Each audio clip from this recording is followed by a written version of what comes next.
Je voudrais vous citer. Dans ce livre, vous écrivez: ultimement, la résistance des démocraties dépendra de la sagesse de leurs dirigeants et de la raison de leurs citoyens.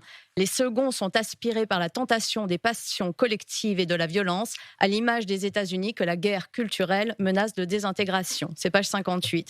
Est-ce que le wokisme, puisque vous y faites quand même régulièrement allusion, est une maladie de démocratie trop libre finalement? En d'autres termes, est-ce que c'est quelque chose qui s'apparente à un enfant qui casse ses jouets?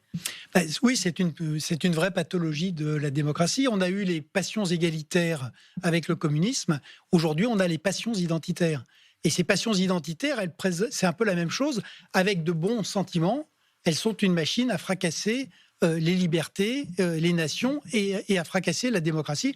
On le voit aujourd'hui aux États-Unis, qui sont dans une situation de quasi-guerre civile à cause du déchaînement de ces passions. Et comme toujours, elles sont symétriques, c'est-à-dire qu'en face du wokisme, on a également donc, des passions racistes ou des passions nationalistes qui sont Le pendant. qui sont symétriques.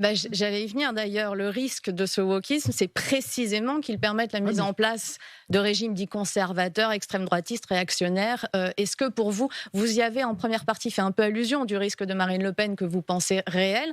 Est-ce que ce wokisme va vraiment, possiblement, faire la bascule? alors, on voit qu'aujourd'hui, c'est sans doute en train de se rééquilibrer un peu. Le wokisme, c'est très particulier parce que c'est la première fois que une idéologie, effectivement, destructrice pour les libertés est partie de l'université.